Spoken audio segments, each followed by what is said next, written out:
নমস্কার বন্ধুরা, আমি রেখা। আশা করছি তোমরা ভালো আছো। শীতের স্পেশাল দারুণ স্বাদের পিঠে পুলির রেসিপি আজকে তোমাদের সাথে শেয়ার করব। আর ভিডিওটা শেষ পর্যন্ত দেখার অনুরোধ রইল তোমাদের কাছে।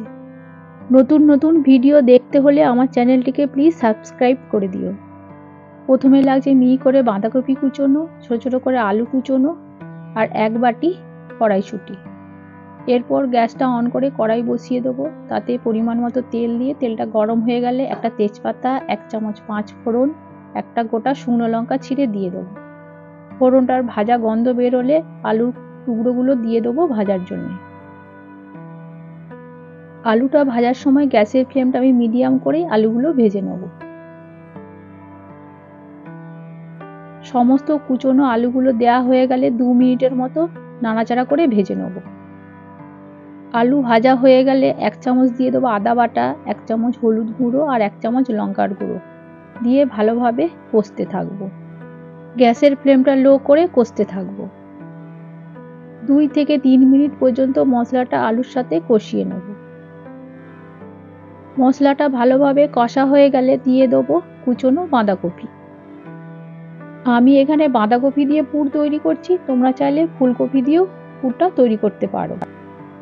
আমি এখানে বাঁধাকপির পরিমাণ নিয়েছি 500 গ্রাম আর আলু নিয়েছি 400 গ্রাম। তোমরা তোমাদের পরিমাণ মতো বাঁধাকপি আর আলু নিতে পারো। বাঁধাকপি অ্যাড করার পর গ্যাসের ফ্লেমটা মিডিয়ামে রেখে ভালোভাবে খুন্তি দিয়ে নাড়াচাড়া করে নেব। দেখো নাড়াচাড়া করতে করতে বাঁধাকপিটা অনেকটাই কমে গেছে। এরপর আমি অ্যাড করে দেবো কড়াইশুঁটি। কড়াইশুঁটি দেওয়ার পর আবারও ভালোভাবে নাড়াচাড়া করে নেব। নাড়াচাড়া করতে করতে বাঁধাকপিটা আমাদের অনেকটাই কমে গেছে। নুন দেওয়ার আন্দাজটা এবার বোঝা যাবে, তাই স্বাদ মতো নুন দিয়ে দেবো। দিয়ে ভালোভাবে মেশাতে থাকবো। নুন দেওয়ার পর আমি 5 মিনিটের মতো সেদ্ধ করে নেব। দেখো আমাদের সমস্ত বাঁধাকপি আর আলু সেদ্ধ হয়ে গেছে। এরপর আমি ডাল কাটা দিয়ে বাঁধাকপি আর আলুটাকে ভালোভাবে ম্যাশ করে নেব, যাতে পিঠের মধ্যে পুরটা ভরতে সুবিধে হয়। ভালোভাবে ম্যাশ করা হয়ে গেলে দিয়ে দেবো 2 চামচ ভাজা মশলার গুঁড়ো। তো ভাজা মশলা বলতে ধনে আর জিরে আগে থেকে ভেজে গুঁড়িয়ে রেখেছিলাম। তারপর দিয়ে দেবো 1 চামচ চিলি ফ্লেক্স দিয়ে ভালোভাবে মিশিয়ে নেব। তোমরা ভাজা মশলাটা লাস্টেই অ্যাড করবে, কারণ ভাজা মশলার গন্ধটা খুব সুন্দর লাগে পুরের জন্য। প্রথমে একটা শুকনো লঙ্কা আর 1 চামচ লঙ্কা গুঁড়ো দেওয়ার ওপর আবারও 1 চামচ চিলি ফ্লেক্স দিলাম, কারণ ঝালটা বেশি করার জন্য। তারপর দিয়ে দিলাম 2 চামচ চিনি। তো এখানে পুরটা ঝাল মিষ্টি সমান সমান থাকার জন্য আবারও 1 চামচ আমি চিলি ফ্লেক্স অ্যাড করেছি। সব শেষে দিয়ে দেবো কুচনো ধনেপাতা। দেওয়া হয়ে গেলে ভালোভাবে মিশিয়ে নেব। ধনেপাতাটা দিলে পিঠের পুরের টেস্টটা খুবই সুন্দর হয়। এই পুরটা কিন্তু খুব টাইট করে নিতে হবে। দেখো আমাদের পুরটা তৈরি হয়ে গেছে। অন্য একটি পাত্রে তুলে রেখে দেবো। পুরটা তৈরি হয়ে গেছে। এরপর আমি এক সাইডে রেখে দেবো। তারপর নিয়ে নেবো একটা বড় পাত্র, তাতে 2 বাটি নিয়ে নেবো চালের গুঁড়ি। তো এই চালের গুঁড়িটা বাজার থেকে কেনা নয়, ঘরে তৈরি করা এই চালের গুঁড়ি।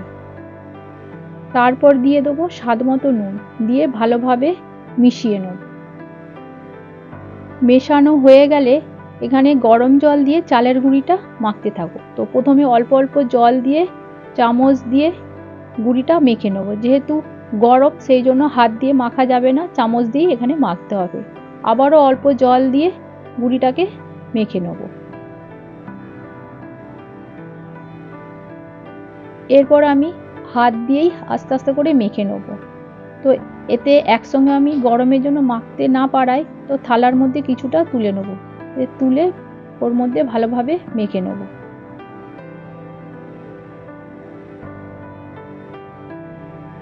এইভাবেই আস্তে আস্তে করে অল্প অল্প চালের গুঁড়ো নিয়ে ডোটা তৈরি করে নেব।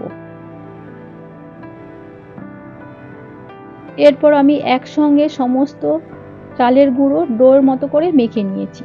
দেখো আমাদের পুরোটাই মাখা হয়ে গেছে। ডোটা শক্ত হওয়ার জন্য আবারও জল অ্যাড করে ভালোভাবে ডলতে থাকবো। 5 থেকে 10 মিনিটের মতো ডোটা আমি ডলে নেব। দেখো তোমরা দেখতেই পাচ্ছ ডোটা আমাদের হয়ে গেছে, আঙুল দিয়ে দেখা যাচ্ছে কতটা সফট হয়েছে। এটাকে আমি দুভাগে ভাগ করে ডলে নিয়েছিলাম। তো দুটো দলা হয়ে গেছে, এরপর দুটোকে 5 মিনিট রেস্টে রেখে দিয়েছিলাম। তো 5 মিনিট বাদে চাপাটা খুলে এক একটা ডো নিয়ে আবারও ডলতে থাকবো। এখানে ডোটা যত ডলবে ততটাই পিঠেটা নরম হবে। দেখো ডোটা আমাদের তৈরি হয়ে গেছে। তো তারপর এক একটা লেচি কেটে নেবো। যেরকম লুচির লেচি কাটা হয় সেই মাপেরই আমরা লেচিটা কেটে নেবো। দেখো দুটো তালুর মাঝখানে ভালোভাবে গোল করে নেবো। এরপর দুটো হাত দিয়ে আমি খুলিটা তৈরি করতে থাকবো। যেইভাবে আমি দেখাচ্ছি ঠিক এইভাবেই তোমরা খুলিটা তৈরি করবে। দেখবে খুলিটা খুবই পাতলা হবে, তাতে পিঠেটা খেতে খুব ভালো লাগবে। দেখো খুলিটা তৈরি হয়ে গেছে। এরপর আমি পুরটা চামচ দিয়ে ওই খুলির মধ্যে ভরে দেবো। পুরটা ভর্তি ভর্তি দেবে, তবেই পিঠেটা খেতে ভালো লাগবে। এবার দুই দিক দিয়ে ভালোভাবে মুড়িয়ে নেবো দুটো আঙুলের সাহায্যে। দেখো ঠিক এইভাবে আমি মুড়িয়ে নিয়েছি, যাতে না পুরটা বাইরে বেরোয়। ঠিক এইভাবে দুদিকে দু হাত দিয়ে ভালোভাবে দুদিকটা মুড়ে নেব। ঠিক যেরকম আমি তোমাদেরকে দেখিয়েছি ঠিক এইভাবেই করবে, দেখবে পিঠের পুর একদমই বাইরে বেরোবে না। দেখো আমাদের পিঠেটা হয়ে গেছে, অন্য একটি পাত্রে রেখে দিয়েছি। আবারও একটা তোমাদেরকে তৈরি করে দেখিয়ে দেবো। ঠিক যেভাবে আমি তোমাদেরকে দেখাচ্ছি ঠিক এইভাবেই তোমরা পিঠের পুর ভরবে, দেখবে একদম পুরটা বাইরে বেরোবে না।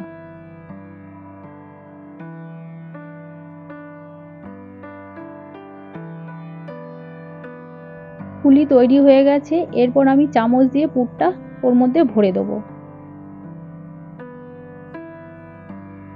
এরপর দুদিকের মুখটা ভালোভাবে মুড়ে নেব, দিয়ে দু হাত দিয়ে ভালোভাবে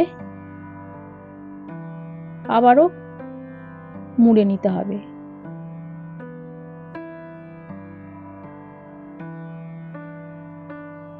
দেখো সেকেন্ড পিঠেটা আমাদের হয়ে গেছে।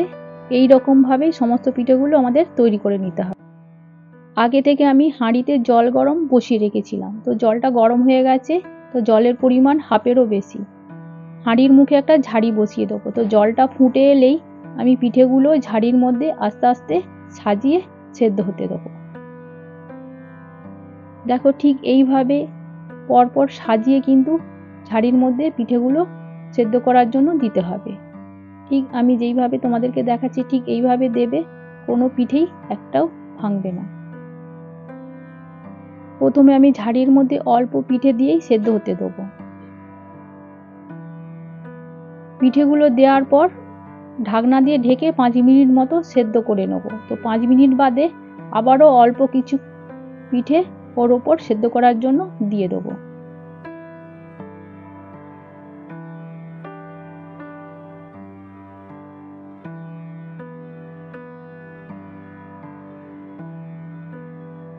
দ্বিতীয়বারের পিঠেগুলো দেওয়ার পর আবারও ঢাকনা দিয়ে ঢেকে 20 মিনিট সেদ্ধ হতে দেবো।